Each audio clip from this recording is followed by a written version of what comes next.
5 стадий жалкой жизни нарцисса. Мы, когда с вами говорим о нарциссических чертах, вообще о нарциссической травме, то мы должны с вами понимать, что у людей с этими вот проявлениями нарциссизма есть две таких вот части. Это грандиозность и ничтожество. Это взлет и падение. И нарцисс всегда стремится демонстрировать свой яркий фасад, свои наилучшие такие блестящие стороны. Но вам нужно понимать, что же кроется за этой вот блестящим фасадом, в чем заключается вот эта вот жалость и ничтожество его внутренних переживаний. Это нужно знать для того, чтобы вы понимали, что происходит в душе у человека с вот такими вот яркими нарциссическими декомпенсациями. Меня зовут Евгений Масеев, я психиатр и психотерапевт, я давно работаю в теме психологии отношений. Сегодня мы с вами поговорим о 5 стадиях вот этой вот жалкой жизни нарцисса, что с ним там происходит за кулисами. Если вам эта тема интересна, ставьте лайк, подписывайтесь на мой канал, и мы с вами начинаем. Первую вещь, которую нам нужно знать, это что нарциссизм в человеке заставляет его постоянно предъявляться какой-то вот такой маской чего-то прекрасного, замечательного, выставлять какой-то фасад, который остро не соответствует его внутреннему самоощущению и вообще реально тому, что это за человек. В принципе, когда мы вот в каком-то новом обществе или с новым человеком знакомимся, мы все показываем себя с лучшей стороны. То есть никто сразу там скелетов не выворачивает на первом, там, при первой встрече, на первом свидании.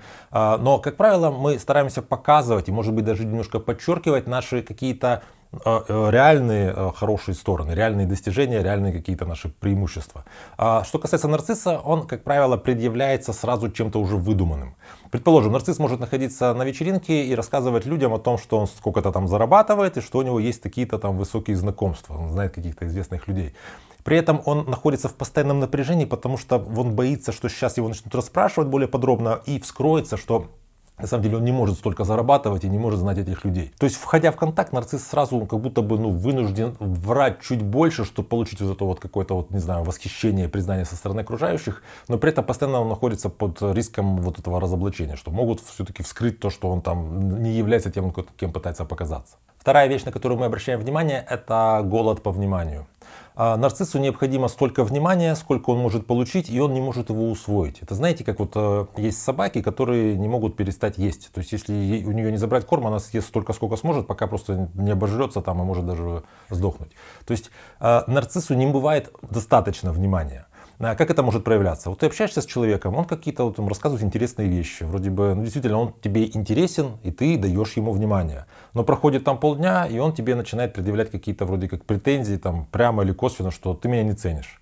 И вот у людей, которые общаются с нарциссами, с людьми, у которых есть ярко выраженные нарциссические черты, часто бывает ощущение такой вот какой-то разорванности времени. Вроде бы мы столько общались, я как-то насытился или насытилась, и вроде бы и человек был доволен, а сейчас он мне уже предъявляет претензию, так как будто бы вот пропущено какое-то время, как будто мы неделю не виделись, хотя мы виделись сегодня. Это связано с тем, что нарциссу постоянно нужно вот это внимание, он не может его присвоить. Нарцисс, когда получает внимание, он сиюминутно чувствует себя замеченным и любимым, но он не может это сложить никуда внутри. То есть у людей с условно такой гармоничной личностью, когда мы получаем какое-то вот внимание, это является подтверждением нашего внутреннего убеждения, что мы есть, что мы чего-то стоим, что мы любимы, в принципе, по умолчанию. У нарцисса этого внутреннего убеждения нет, поэтому, когда он получает эти сигналы, действует это только столько времени, сколько он получает этот сигнал. Потом он опять находится в этой вот тревоге, что меня не замечают. Третью вещь, которую стоит понимать, это что нарцисс старается привязать близкого человека с помощью манипуляций, давлением через вину, каким-то контролем, но он часто это делает так грубо, что это приводит к отдалению, не к тому, что он человека удерживает. Предположим, если это мужчина-нарцисс и рядом с ним женщина, вот такой мужчина может, предположим, манипулировать тем, что я уйду. Если ты будешь себя так себя вести, я уйду. И он уходит, и в результате остается один. То есть она уже больше не готова это терпеть. Почему так происходит? Потому что нарцисс находится в отношениях всегда поверхностно. Он не готов идти в глубину. И когда он в очередной раз говорит, что все, я тогда уйду, ты останешься здесь одна, он не чувствует, что там уже крышечка подкипает, и что в этот раз она уже за ним никуда не пойдет, что уже для нее это уже последний раз, это уже конец. Он уходит и в результате остается один. И в этом, знаете, очень много жалости, что нарциссы часто столько усилий прилагают для того, чтобы так очень грубо привязать к себе другого человека, а в результате оказываются в одиночестве, в таком ощущении, что мир как-то несправедлив по отношению к нему. Четвертая вещь, которую нужно понимать, это что рано или поздно маска нарцисса падает. То есть, когда человек с нарциссическими чертами выстраивает вот эти вот нарциссические отношения с окружающими людьми, такие разрушительные, это выглядит так, что это как будто бы такая вот драма-квин, человек, который делает все только для себя и нарушает договоренности в одностороннем порядке по отношению к другим людям. Если другой человек тебя обманул, ты с ним находишься в отношениях, то если это было единожды, ты, может быть, даже это можешь и забыть.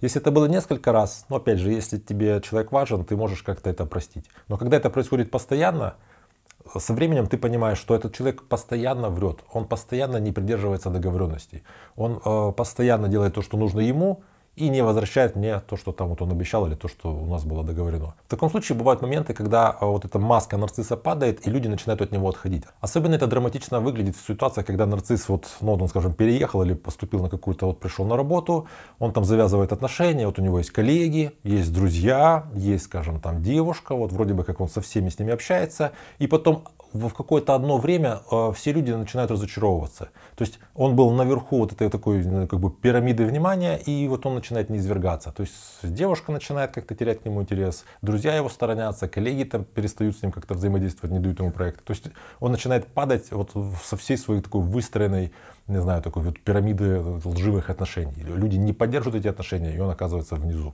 Пятая жалкая стадия нарцисса — это ситуация, когда все отношения разрушены, он оказывается в таком плену одиночества и пустоты. Часто в этой ситуации у него возникает субдепрессия там, или даже депрессия.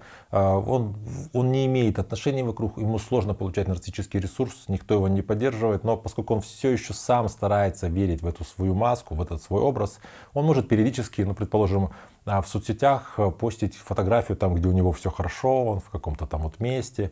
И вот можно замечать, что вот эти вот периоды какой-то такой вот попытки казаться классным, они становятся все более редкими, все более отчаянными. То есть это такая очень печальная ситуация, когда нарцисс переживает кризис, связанный с тем, что он утратил вот эту всю поддержку и находится вот в той самой пустоте, которая у него вообще-то изначально внутри была. Если вы когда-нибудь сталкивались с человеком с нарциссическими чертами, у вас был опыт таких отношений, есть какие-то вопросы, либо если вы понимаете, что у вас есть эти нарциссические черты, и то, о чем вот я говорил в этом видео, вы как-то узнаете не понаслышке.